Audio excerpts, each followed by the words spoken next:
روی کنترل دکمه اینپوت ورودی‌های دستگاه رو نشون میده. DTV میشه شبکه دیجیتال، ATV آنالوگ که نداریم، AV هم سه فیشای رنگیه، باز خیلی استفاده نمیشه. برای کنسول بازی ریسیور از HDMI میتونید استفاده کنید. دکمه سه خط تنظیمات هر بخش رو برامون میاره.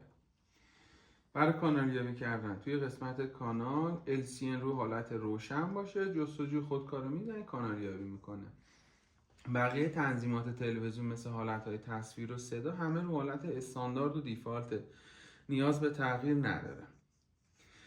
و دکمه هوم که اپلیکیشن ها رو برامون میاره. توی این قسمت حالا به اینترنت که وصلش کردیم، اینجا اینترنت رو یا هات اسپات رو انتخاب میکنید، وصلش میکنید. بعد میاد پایین توی قسمت داون اپس میشه پلی استورش. اینجا بعد اول اشتراک براش درست کنید. یه شماره موبایل بهش میدید، اشتراکش رو درست میکنید. توی گزینه بروز رسانی همه اپلیکیشنش رو میزنید آپدیت بشه. اگه اپلیکیشن دیگه هم خواستید دانلود کنید از طریق داون اپس میتونید. داون تیوی برای خود تلویزیونه، فیلم و سریال رایگان، کتابچه صوتی داره، فیلم و نمووا هم که بعد اشتراکشون رو خریداری کنید. این پایین یه سری برنامه‌های دیگه داره.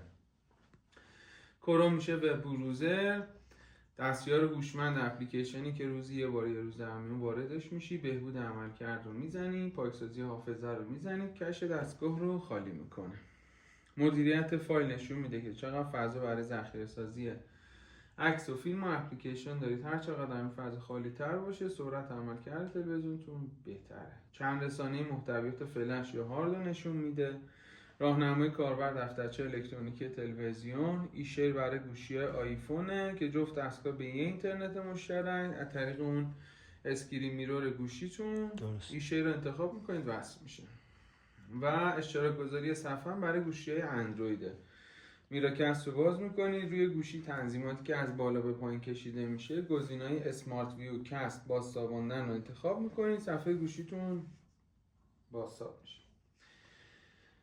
گوگل پلی هم که فیلترش برداشته شده قابل استفاده هستش. توی همین قسمت دکمه سه خط رو که بزنید براتون یه منو باز میشه. برنامه‌هایی که باز هستش رو بستن میزنید ببنده، بهبود سرعت رو میزنید. خود این کارم باعث میشه که اون کش دستگاه خالی بشه.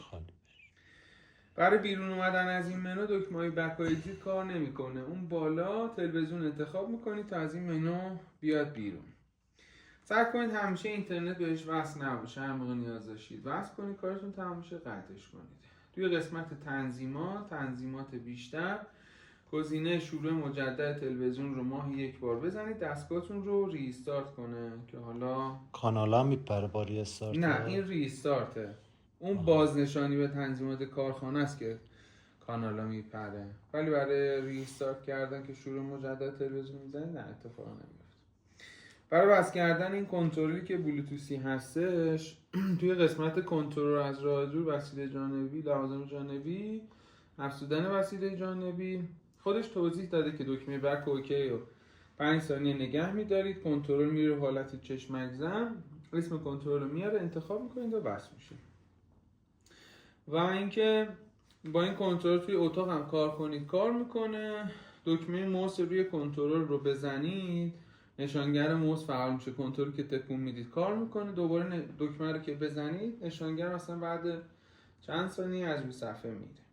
این هم از این. تلویزیونت هم حتما هفته 4-5 بار شب تا صبح از برق جدا کنید. یعنی برقش رو قطع میکنید. این شبا برقش رو قطع کنم کلا بهتره. آره بهتره. آره چون با کنترلی که خاموش میکنید میره رو حالت استندبای. خب همه برق توش جریان داره، اوورشارژ میشه، نمیدونم عمر دستگاه کوتاه میشه، هنگی، ایرادات نرم افزاری به وجود میاد. ولی وقتی از برق میکشیدش دیگه همه این اتفاقا محافظه کلید داره این آدم شب میخواد بخواب خاموش کنه بهتره. نه دکمه موس که بزنی نشانگر میاد و این شکلی کار میکنه.